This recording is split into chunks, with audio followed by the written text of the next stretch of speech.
Hello， 大家好，咁我又翻嚟啦。咁嚟到最後嘅2個月啦，咁我相信絕大部分嘅學校咧，除咗我間之外咧，都已經開始咗 study leave， 又或者係就快開始 study leave 啦。咁啊，得翻2個月可以點樣好好把握咧？咁我就覺得2月份咧係一個好好嘅時機去操埋剩翻低嗰啲 past paper。咁我相信90%嘅人口咧，應該都係未操晒所有 past paper 嘅。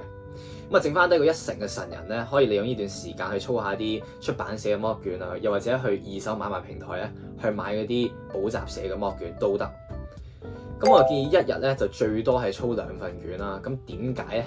咁啊，其實有成套流程去解釋嘅。咁啊，首先啦，咁啊當你朝頭早起身，咁你操第1份卷啦。咁你操完之後咧，咁你有時間剩，當然就係對 marking scheme 啦。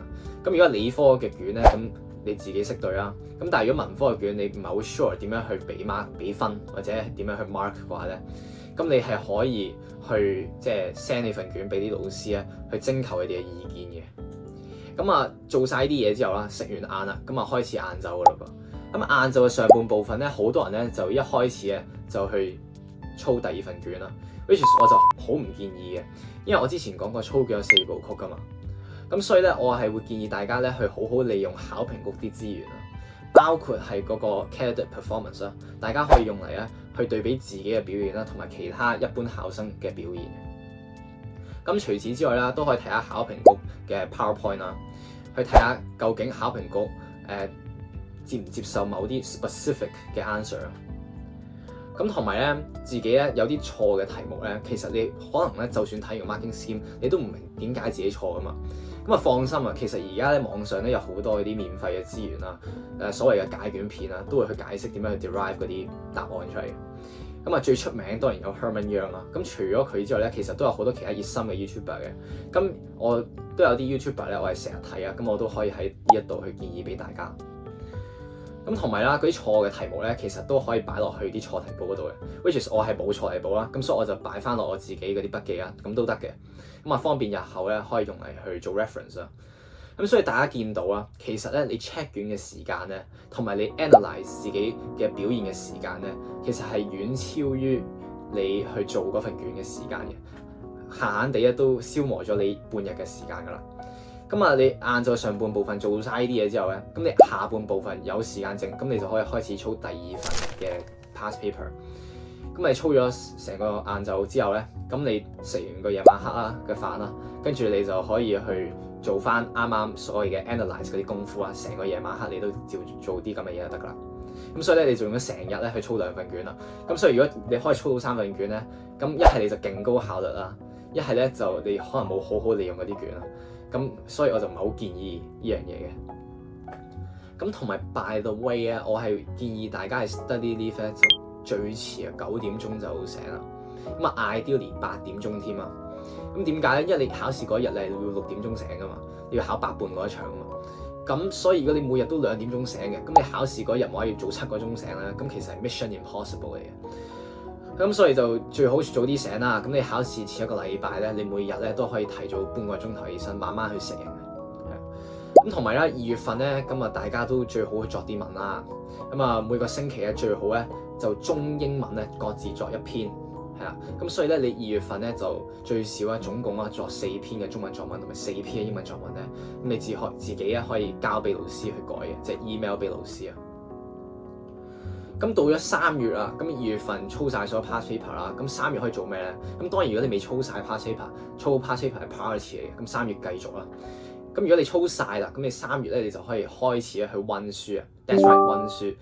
咁點解咧？因為你就快 DSE 咧，咁你臨考 DSE 前咧你去溫咧，咁其實個記憶係最猶新啦，最深刻啦。咁咧，我講緊溫書咧，就當然唔係第1次開始溫啦。咁我覺得係最少都第2次啊，係咪？或者最好啊，最 ideally 第3、第4次啊。咁啊，溫咩咧？咁啊，所有科都溫啦，除咗溫中文之外，咁就睇翻你自己之前 jot 嘅嗰啲筆記啊，同埋錯題啊。咁每一科咧溫晒成科咧，咁我建議咧就3、4日就好溫晒啦。咁因為你每日溫12個鐘啊嘛，咁我覺得3、4日夠噶啦。咁啊〜同埋咧，你溫晒，我唔知大家報幾多科啦，5科、6科定係7科啦。咁我當啊，每科溫3、4日咧，咁都20日左右都溫晒㗎。咁啊，最後10日咧可以做乜嘢咧？咁啊，當然就係你冇温嘅嗰科就係中文啦，因為咧中文係第一科考啊嘛。咁你最後個星期啊，最後個10日去温中文咧，咁你記憶係最深刻嘅。咁啊，嗱嗱聲開始温12篇範文啦。咁啊，其實就唔係單止12篇嘅，大家知道啊。如果你詞3首、詩3首各自拆開嘅話，你睇啊，咁都有16篇㗎。咁啊，呢16篇嘢咧，咁你每日咧温2篇咧，咁其實個10日都温得晒嘅。咁兼且除咗温範文之外咧，我好建議大家最後一個星期咧都衝刺啊，再多1篇中文作文啦，去俾老師去改啊。咁啊 make sure 你自己當日咧去考嘅時候咧，個文筆嘅流暢度咧都仲係保持到啊。咁同埋咧，就算你唔寫文咧，咁你幾懶都好咧，都好似我咁啦，都睇一睇下一啲5星星嘅佳作啊。咁我唔知大家有冇啲 collections 啊？點都一定有嘅，即係補習社會派啦，或者日校老師都會派嘅。咁就算冇咧，都可以去二手買賣平台去買嘅，咁都應該有好多嘅。咁啊，睇下嗰啲人嘅文筆咧，咁你到考試嗰日咧，你耳濡目染之下咧，咁你最後你可能都寫到佢哋嘅文筆嘅，係啊。咁啊，呢樣嘢好緊要啦。咁啊，除咗呢樣嘢之外咧，咁我嗰陣時啊，我都會去背論據，因為我係自己係作議論文嘅。咁啊，我諗我最後嗰1個禮拜，我背論據咧，令到我論據嘅量咧，其實都翻倍咗嘅。咁所以都有用嘅。咁我都戴個頭盔補充一下啦。咁我嘅意思咧就唔係指最後1個禮拜先開始温12篇範文同埋論據，而係喺2月或之前咧，其實12篇範文咧都要温過1-2次噶啦，同埋論據嘅量咧本身都係要夠充足嘅。咁咩叫充足咧？就係如果你劍指5星星嘅話咧，你嘅論據庫存量咧打底都要有200或以上嘅。咁同埋咧，平時咧都係要定時定候咁樣去操中文嘅閱讀卷同埋中文寫作卷，咁就唔建議臨尾先衝啊。咁講完時間分配之後咧，咁我都有啲打氣嘅説話想同大家講啊。咁都係我心入邊嘅肺腑之言嚟嘅。咁啊嚟到呢個時間啦，相信好多師弟師妹咧都會覺得哇，DSE 好難捱啊，好辛苦啊。咁我當年咧都係感同身受啦，我都係一樣覺得係好難捱、好辛苦啦。咁但係啊，我除咗想鼓勵大家咬緊牙關頂硬上之外咧，我都希望大家可以改變個心態，都好好珍惜餘下嘅時光。因為 DSE 雖然係大魔王啊，咁但係咧其實都有啲好嘅地方嘅。咁啊，譬如咩咧？譬如呢一段苦難咧，其實係有盡頭噶嘛，係有終點噶嘛。呢一個終點咧，就係4月尾你考晒所有試之後咧，其實你係可以放假嘅。咁啊，我平時溫書咧，即係我覺得好悶嘅時候咧，我就會合埋眼啦，跟住我就會幻想我坐喺張凳咧，就唔係我書房嗰張凳啦，而係我 grad trip 嘅酒店嘅嗰張 sofa。跟住當我擘大眼之後咧，我就即刻充滿動力咧去繼續溫嘅。咁啊，除此之外啦，咁啊 DSE 其實係有個好清晰嘅目標俾大家噶嘛，即係各行各路人各有志啦。咁有啲人咧嘅目標就係攞5星星啦，有啲人目標攞5啊，咁有啲人目標攞4啊。咁啊，絕大部分考生咧個目標都係入到大學理想嘅學系啊。咁啊，所以咧大家係有清晰嘅目標，咁同埋咧係有清晰嘅成功嘅定義。個定義就咩啊？就係 achieve 到自己目標，就係考到5星星，考到5入到大學嘅理想學系咯。咁但係咧，好似我咁啦，其實咧，即係我已經上咗岸啦，即係我入咗大學。咁有時候我就會坐低啊，跟住我心諗啊，其實我人生夢想係咩咧？對我嚟講，人生成功嘅定義係咩咧？咁有時我諗咗好耐咧，其實我都諗唔到啊！即係無啦啦我就變咗條鹹魚啊而家。但係你考 DSE 嘅時候，你唔係啊嘛，你有清晰嘅目標，你係朝住夢想，你朝住理想勇往直前噶嘛。咁所以呢樣嘢真係好好珍惜。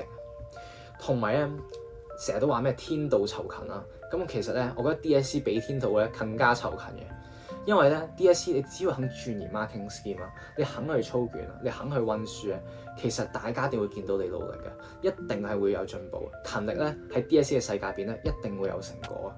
當然啦，天資都有自己嘅 part 啦，咁即係你數學神童咧，你仲有啲 M2 一定5星星啦，係咪先？咁但係咧，你肯去努力咧，一定咧係會帶嚟一啲 visible 嘅 improvement。咁同埋最重要嘅位啊，就係 DSE 最正嘅位，就係咧你唔係孤軍作戰噶嘛，你考 DSE 咧，你係有成班 friend 陪你一齊考嘅，朝住同一個目標出發。咁想當年啦，我同班 friend 咧，其實係試過一日咧係對14個鐘，點解咧？咁啊，我朝頭早8點鐘到學校啦，咁啊一齊上堂啊，上到晏晝4點啊，跟住就上圖書館自修啊，然之後咧就一齊食夜晚黑啦，跟住咧就去某一間嘅副校補習社啊，咁大家估下邊一間副校補習社啊？咁啊，從6點鐘咧就補到10點啊，咁所以咧其實係8點對到10點14個鐘。咁你諗下，就算你入同你一班 friend 咧入同一間大學嘅同一系啊，你有冇得同佢每日對14個鐘啊？係冇可能噶，同你講，即係你同佢約打牌都好啦，佢打完3個鐘之後，佢就會翻宿舍瞓覺噶啦，係啊，咁所以咧就係 DSE 呢樣嘢拉攏埋我哋一齊去並肩作戰啊，咁所以呢一個時光一定係好難忘嘅，咁所以咧希望呢樣嘢啊，都令到大家去反思，其實 DSE 都好值得去珍惜啊，咁啊繼續去努力啊。咁啊，臨到最尾，容許我去鬼轉一下 topic 啊，講下近排曲緊啲咩啦。咁啊，近排曲緊啲咩咧？就係我整咗個 bio course。咁點解咁 specifically bio 咧？就因為熟我嘅人都知啦，其實我王牌嘅 subject 咧就係 cam 同 bio 嘅。咁啊，講緊我高中3年啦，我考咗連埋 mock 啦6次嘅考試啊。咁我平均嘅表現咧都係80尾嘅分數嘅。咁同埋我 DSE 咧，我係比 cut off 高大概10% 啦。咁我全港性模擬試入邊近1000個考生入邊，我都係考全港第一嘅成績啦。咁所以咧，我對我 bio 嘅能力咧一定有信心。咁但係個重點就唔係我 bio 考幾好啦。咁啊，重點就係點解我考得咁好啊？咁啊，bio 嘅 cut off 咧就喺所有理科入邊咧出名係低嘅。咁即係證明其實好多人咧都係唔識得點樣應付 bio 嘅。咁所以咧，我鑽研 bio 咧都鑽研咗好耐啦。咁有自己一套心得同技巧啦，先至可以consistently 咁樣俾 cut off 考高咁多分嘅啫。咁我覺得啦，如果我唔開呢個 course 嘅話咧，咁其實我啲技巧就永久性失傳㗎。咁所以如果大家有興趣去學呢啲技巧嘅，去即係喺大家唔識得點樣應付呢個 bio 考試嘅時候，可以去拋離對手嘅話咧，咁啊歡迎大家去我嘅網站啦，即係 dsccelestial.com 啊，咁就去睇下買唔買啊。咁就係咁啊。咁我覺得都算係對我嚟講係一個 step out comfort zone 嘅一個行為嚟嘅，係啊。咁啊，最後啊，咁啊。DSE 難捱都好啦，希望大家可以頂住捱埋落去，咁啊 keep fighting，咁我哋下條片再見。